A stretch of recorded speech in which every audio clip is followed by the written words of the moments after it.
बिस्मिल्लाहिर्रहमानिर्रहीम। इन्नल्लाहु युहिब्बुल्लज़ीना युक़ातिलूना फ़ी सबीलिही सफ़्फ़ा कअन्नहुम बुनियानुम मरसूस। बेशक अल्लाह ताला को तो वो लोग पसंद हैं कि जो अल्लाह ताला की राह में सफ़ बस्ता होकर लड़ते हैं, गोया कि वो सीसा पिलाई हुई दीवार हों। ये है सूरत अस-सफ़ की आयत नंबर 4 कुरान में, और इसमें हमें बिल्कुल लाउड एंड क्लियर मैसेज जाता है कि पूरी दुनिया के लिए ये मैसेज है कि जो मुसलमान हैं वो ऐसी दीवार है कि जिसको कोई गिरा नहीं सकता, क्योंकि मुसलमान जो है वो ईमान का जज्बा रखते हैं, तवक्कल का जज्बा रखते हैं। और being a Pakistani, being a Muslim, हम मजबूत कौम है, बहादुर और निडर कौम है, हालात का मुकाबला करना जानते हैं, मगर पहले जो है वो सब्र रखते हैं, तहम्मुल रखते हैं, जज्बात में आके काम नहीं करते। जैसा कि आप लोगों को सबको पता ही होगा कि इंडिया और पाकिस्तान के क्या क्लैशेस चल रहे हैं, और इंडिया की तरफ से जंग जो है वो ज़बरदस्ती मुसल्लत करने की कोशिश की गई थी, और जिसका जो है आज जो है वो हल भी निकल आया है और सीज़ फायर हो चुकी है अल्हम्दुलिल्लाह। हमें जो है हदीस रसूल सल्लल्लाहु अलैहि वसल्लम से पता चलता है, आप सल्लल्लाहु अलैहि वसल्लम ने फरमाया है कि दुश्मन के साथ जंग की ख्वाहिश ना करो, ना ही दिल में तमन्ना करो, बल्कि आफ़ियत मांगो अल्लाह ताला से और अमन की दुआ करो।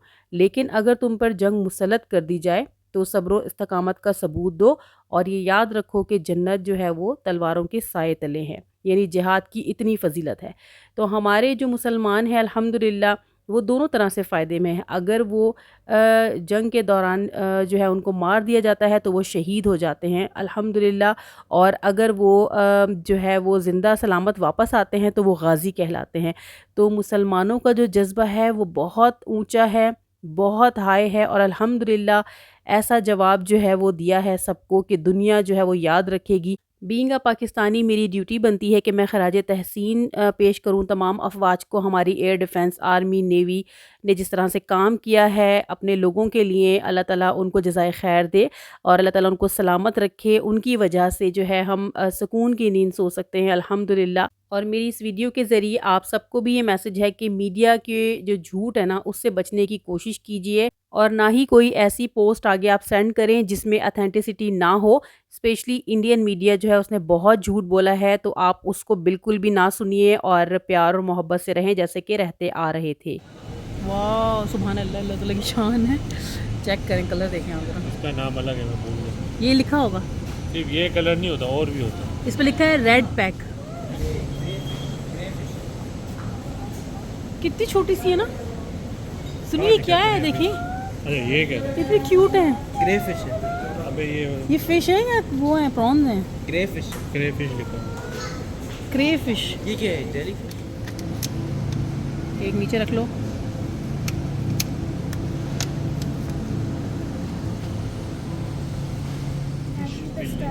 पिस्ताशियो कुनाफा, हाँ। इसके अंदर आइसक्रीम है, ऊपर इसकी कोटिंग होती है कॉर्न की। नहीं नहीं, मैंने देखा है, इसके अंदर भी कौन होता है, अंदर भी। तो हम यहाँ पे आए हुए थे ग्रॉसरी करने के लिए। अलमीरा की ब्रांच है थुमामा में, ये न्यू ओपन हुई है। तो राशन हमने ले लिया है और बिल करा रहे हैं, इसके बाद हम जाएंगे घर। और काफ़ी छोटी सी ब्रांच है ये, हमें लगा था कि बड़ी ओपन हुई होगी, लेकिन ये आई थिंक एरिया वालों के लिए ही ओपन हुई है, काफ़ी छोटी सी थी।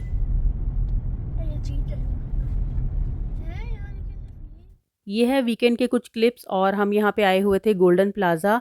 ये जो है ना अबू हमूर में है, और पहले यहाँ पे ना इतनी ज़्यादा कोई शॉप्स नहीं हुआ करती थी, ना ही खाने पीने की और ना ही कोई दूसरी, लेकिन अब जो है ना ये बहुत ही एक मेन अट्रैक्शन बन चुकी है।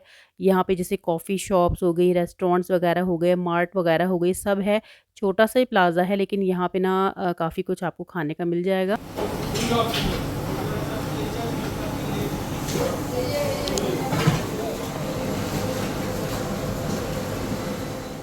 अच्छा, हमारा ना शवरमा खाने का मूड था और हम वही खाने आए थे, लेकिन जब अंदर एंटर किया हमने तो यहाँ पे ना 3 एक साथ रेस्टोरेंट अटैच थे और एक ही काउंटर था उनका। तो मैंने तो अपना शवरमा ही लिया, लेकिन बाकी जो है ना सब ने इनके बाबा ने और बच्चों ने जो है वो बर्गर्स ले लिए, और उनको जो है वो दिल कर रहा था खाने का, तो बस हमने अपना खाना ले लिया है। यहाँ पे ना बैठने की जगह नहीं थी कि बैठ के खा लें, जस्ट आप यहाँ से टेक अवे ले जा सकते हैं। तो अभी हम वेट कर रहे थे, वेट करने के बाद जब हमारा खाना रेडी हो गया तो उसके बाद अभी हम जो है वो जाएंगे गाड़ी में। और मैंने सोचा कि जब तक ये लोग वेट कर रहे थे वहाँ पे, तो यहाँ पे ना आके आपको यहाँ की सीटिंग भी दिखा दूँ कि पहले ना ये झूले वगैरह भी नहीं लगे हुए थे। इसमें चिप्स वगैरह तो मिल है, ये खाने को। ये देखो माँ, किसका खोलो। लेकिन मेरे देखा जाए तो छोटे साइज का। खाना लेके हम आ गए थे गाड़ी में और अब यहीं पे बैठ के हम इसको एंजॉय करेंगे। बाहर जाने का ऐसा कोई प्लान नहीं था क्योंकि अब्दुर्रहमान के जो है वो बोर्ड के पेपर स्टार्ट होने वाले थे, तो बस मुझे ये था कि घर जाके तैयारी करनी है। तो रास्ते में ही हमने अपना खाना एंजॉय किया और उसके बाद हम चले गए थे घर।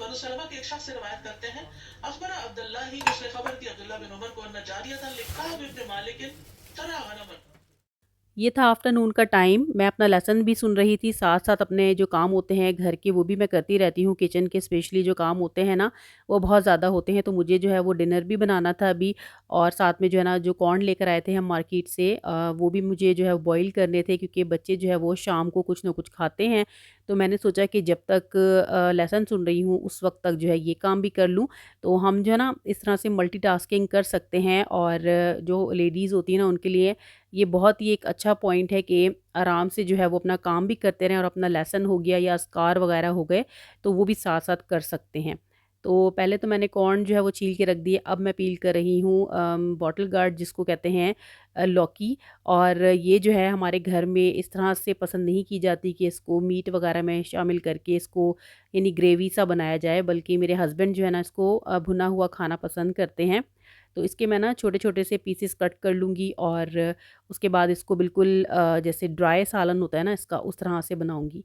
तो अभी मैं इसकी रेसिपी भी आपके साथ शेयर करूँगी और इसके ना बहुत ज़्यादा बेनिफिट्स हैं ये, और ये आप सल्लल्लाहु अलैहि वसल्लम की फ़ेवरेट वेजिटेबल है। तो उस नियत से भी अगर हम खाएँगे ना, तो हमें उसका भी सवाब मिलेगा इंशाल्लाह। चलें जी, एक और सब्ज़ी का एडिशन हुआ है यहाँ पे जो कि है गोभी, और ये मैं छोटा-सा फूल लेकर आई थी। इसकी ना मुझे एक ड्राई सी डिश बनानी है। मेरे हस्बैंड के फ्रेंड हैं, उनके घर में हमने ये खाई थी दावत में, हमें बहुत पसंद आई थी और उनसे हमने रेसिपी पूछी थी और उसके अकॉर्डिंग ही इंशाल्लाह ताला मैं बनाऊँगी। तो आज ना मेरी सारी जो वेजिटेरियन बहनें ना वो खुश हो जाएँ कि उनको बहुत सारी जो है सब्ज़ी देखने को भी मिल रही है और 2 रेसिपीज़ भी आपको मिल जाएँगी। इस तरह से भी आप इसको बनाएँगे ना तो आपको बहुत मज़ा आएगा खाने का। और डिफरेंट रेसिपी मैं आपके साथ शेयर कर रही हूँ। वैसे तो काफ़ी लोग मे बी बनाते भी हों इन्हें, लेकिन ये है कि हर एक का एक अलग वे होता है बनाने का, तो इंशाल्लाह ताला आपको ज़रूर पसंद आएगी। तो यहाँ पे ना मैंने तमाम की तमाम वेजिटेबल्स जो है वो उसको कट करके एक जगह रख लिया है। इस तरह से अगर रख लिया जाए ना तो काम बहुत जल्दी हो जाता है और आसान भी हो जाता है। अब यहाँ पे मैंने ना कुकर में डाल दिया था नमक, उसके अंदर मैं कॉर्न को बॉयल करने के लिए रख दूँगी। जब तक कॉर्न बॉयल होंगे मीनवाइल हम क्या कर रहे हैं कि एक पॉट में हमने खुला पानी लेना है, उसके अंदर हल्दी को ऐड किया है और उसको मिक्स कर लेंगे। अब इसके अंदर हम शामिल करेंगे जो गोभी हमने कट करके रखी थी ना वो। तो इसको ना एक येलो सा रंग देना है। अच्छा, गोभी जब बॉयल हो रही थी उस वक़्त तक मैंने क्या किया है कि अब मैं लौकी बनाने की तैयारी कर रही हूँ। तो हमने सबसे पहले ना प्याज़ को फ्राई कर लेना है, चॉप की हुई प्याज़ को ऑयल में, उसके अंदर हमने मेथी के दाने शामिल करने हैं, राई दाने और कलौंजी, उसको अच्छी तरह से फ्राई करना है। अब देखें प्याज़ों का कलर कितना अच्छा गोल्डन आ गया है। इसके अंदर हमने ना अब अपने जो टमाटर है ना पिसे हुए वो शामिल करने हैं, साथ में सारे स्पाइसेस शामिल करने हैं, लाल मिर्च पाउडर, धनिया पाउडर, ज़ीरा पाउडर और नमक मिक्स कर लेना है और शामिल कर देना है यहाँ पे अब लौकी जो कि हमने छोटे-छोटे क्यूब में काटे थे, और साथ ही एक बड़ी हरी मिर्च शामिल की थी फ्लेवर और खुशबू के लिए। अब यहाँ पे गोभी जो है बिल्कुल गल चुकी थी, यानी बिल्कुल नहीं गलाना है इसको, 80% टू 90% गलाना है और उसके बाद इसको स्ट्रेन कर लेना है। उसको मैंने रख दिया था साइड पे। यहाँ पे लौकी हमारी हो गई थी बिल्कुल तैयार, उसको मैंने भून लिया था और चूल्हा बंद कर दिया था। यहाँ पे आ गए हैं कॉर्न बॉयल किए हुए और बच्चे एंजॉय कर रहे थे। और यहाँ पे ना हस्बैंड और अब्दुर्रहमान जो है उन्होंने कहा कि मोमोज़ खाने हैं। ये न्यू कंपनी हमने ली थी ट्राई करने के लिए, बहुत ही अच्छी थी, लेकिन जो हम सूर्य की कंपनी लेते हैं जो कि कतर मेड है वो इससे ज़्यादा अच्छी है। तो यहाँ पे मैं गूँध रही थी आटा, क्योंकि हमारे घर जैसा कि आज बहुत सारी सब्जियाँ माशाल्लाह से बनी थी और सब्जियों के साथ ना घर की बनी हुई रोटी बहुत ही अच्छी लगती है। हमारे घर में ना सभी बहुत शौक़ से खाते हैं। ऑल्दो ये है कि यहाँ पे जो है ना ख़ुब्ज़ मिलते हैं, लेकिन हम उससे ज़्यादा शौक़ से घर की रोटी खाते हैं, या फिर जो तंदूर की रोटी होती है ना वो अच्छी लगती है। तो आटा जो है गुन गया था, सिंक के साथ ही मैं खड़े होके आटा आटा गूँथती हूँ क्योंकि ना मुझे पानी का एक्सेस रहता है यहाँ पे, तो ईज़िली जल्दी से गुन जाता है। अब मैंने ना इसको डब्बे में डाल के रख दूँगी फ्रिज में, और जब तक ये सेट होगा ना तब तक हम बनाएँगे गोभी की सब्ज़ी।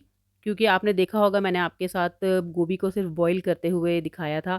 इसका जो इम्पोर्टेंट इंग्रेडिएंट है ना वो है सौंफ का पाउडर, और मेरे पास ये पिसा हुआ नहीं था तो मैंने सौंफ को पीस लिया है। बिल्कुल थोड़ी सी हमने इसमें शामिल करनी है, और मसाला उसका उसी तरह बनेगा जैसे कि प्याज को फ्राई करके, और उसके अंदर जो है हल्दी और लाल मिर्च और नमक डालेंगे, उसको भून लेंगे और उसके अंदर सौंफ का पाउडर ऐड करेंगे और गोभी शामिल करके उसको हम दम कर देंगे, तो हमारा सालन रेडी हो जाएगा। और बस अपना व्लॉग मैं यहीं पे करती हूँ एंड। उम्मीद करती हूँ कि आज का व्लॉग आपको पसंद आया होगा, और अगर आपको वीडियो अच्छी लगी तो इसे लाइक, शेयर और सब्सक्राइब ज़रूर कीजिएगा, और साथ में हमें अपनी दुआओं में भी याद रखिएगा। हम भी आपको दुआओं में याद रखते हैं, और मेरी दुआ यही है कि अल्लाह ताला आप सबको भी और हम सबको भी जहाँ पे भी रखे अपनी हिफाजत में रखे, अपनी आफ़ियत में रखे। आमीन। मिलते हैं नेक्स्ट व्लॉग में। फ़ी अमान अल्लाह।